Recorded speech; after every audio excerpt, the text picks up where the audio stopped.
En nou, die koning van versekering. By King Price gaan dit oor koninklike besparings met 'n premie wat by jou begroting pas. Dis slimkaartversekering wat jou meer laat oorhou.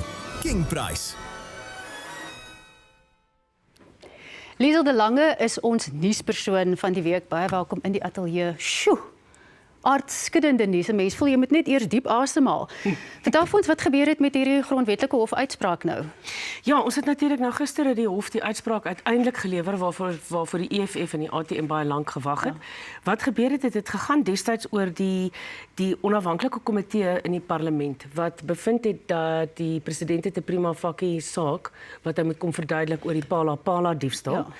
En toe destyds het die president dit gelyk asof hy dalk sou bedank op daai stadium, maar die ANC het sy meerderheid gebruik vir 'n stemming in die parlement om nooit die komitee is nooit ingestel nie.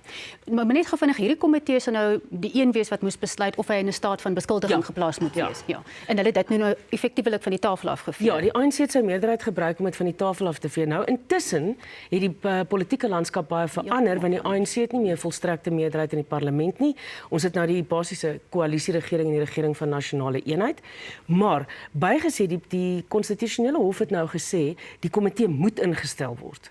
Hulle het ook baie ander harde uitspraak gemaak. Hulle het gesê die parlement het ongrondwetlik opgetree. Dit is 'n verskriklike ding om te sê. Hulle het gesê die parlement het ongrondwetlik opgetree deur in die eerste plek te stem oor of die komitee of die aanbevelings van die onafhanklike komitee ingestel moet word of nie. Nou Lisa, help ons gou, wat is van die president se opsies? Sou hy byvoorbeeld nou môre kon bedank?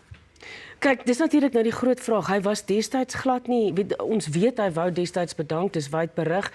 Iemand soos byvoorbeeld Gwede Mantashe het hom toe oortuig om dit nie te doen nie. So die vraag is of hy homself nou, of hy bereid gaan wees om homself bloot te stel aan die ondersoek van so 'n komitee en of hy gaan besluit om te bedank.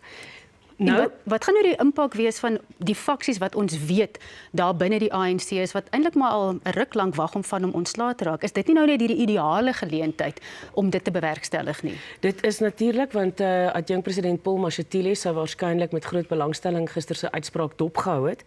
En nou is die vraag, wat sal, as die president bedank, wat gebeur binne die ANC? Gaan jy 'n faksie kry wat saam met dit gaan nog genoeg mense wees wat saam met die DA werk, en sal hulle dan nou die langtermynvisie hê om saam te werk om 'n nuwe president aan te wys, of gaan jy die adjunkt president inkry? Dis baie in die lig, soos ek sê, dis 'n aardskuddende uitspraak. Mense is al verslae daaroor. En ons gaan waarskynlik 'n rukkie nodig hê om te sien wat gebeur en wat is die gevolge daarvan. Wat is die impak van 'n uitspraak nou soos hierdie op die 4de November? Dis verkiesing. Dis verkiesing en die partye sou eintlik nou daarop wou fokus om hulle kiesers by die stembusse te kry. So dis nou eintlik sleg vir almal, of jy nou oppositie is of ANC of kleiner partye. Dis sleg vir almal want niemand kan nou fokus nie. Want nou het ons weer ontwrigting basies wat ons nie noodwendig nou verwag het nie. Kom ons beweeg aan na nie noodwendig beter nuus nie, die Hantavirus, maar daar is tog 'n ligpuntjie. Die WGO het baie komplimenterend gepraat oor die Suid-Afrikaanse regering en veral die gesondheidsdepartement se opsporingswerk wat hulle gedoen het. Is dit regtig so? Kyk, ons het met Charlene, ons het met COVID al gesien dat daar is ongelooflike goeie wetenskaplikes in Suid-Afrika. Baie goeie navorsers van epidemioloë tot viroloë en so aan. Dis mense wat veral met die hantering van HIV, vigs en die tuberkulose het ons 'n baie groot netwerk ontwikkel. So dit was ook in Suid-Afrika wat 'n viroloog agtergekom het, maar hierdie virus wat hulle hiermee werk is nie voëlgriep soos wat hulle aanvanklik gedink het, of Legionnaires siekte of so nie. So dis 'n Suid-Afrikaner wat dit opgetel het en seker gemaak het dat dit reg gediagnoseer word, en dit is ook Suid-Afrikaanse navorsers by NIOS, die Nasionale Instituut vir Oordraagbare Siektes, wat vasgestel het dis die Andes weergawe. Nou die Andes weergawe is die enigste van die hantavirusse wat wel tussen mense oorgedra kan word. Maar die bietjie goeie nuus is dat hy versprei baie moeiliker as COVID, so ons is nie daar nie. Maar ek wil nou juist vir jou vra, ons dink ek het 'n bietjie sielkundige skade kollektief, so as jy hoor hantavirus, dan is alles onmiddellik, al die rooi vlagge gaan op, maar dit is nie so nie. Op hierdie stadium lyk dit asof dit nie so is nie. Hy is meer dodelik as COVID, maar hy versprei moeiliker. So ons sal, maar dit gaan 'n rukkie vat om uit te pleis presies hoeveel mense op die einde betrokke is, omdat hy baie 'n lang inkubasietydperk van tot 8 weke het.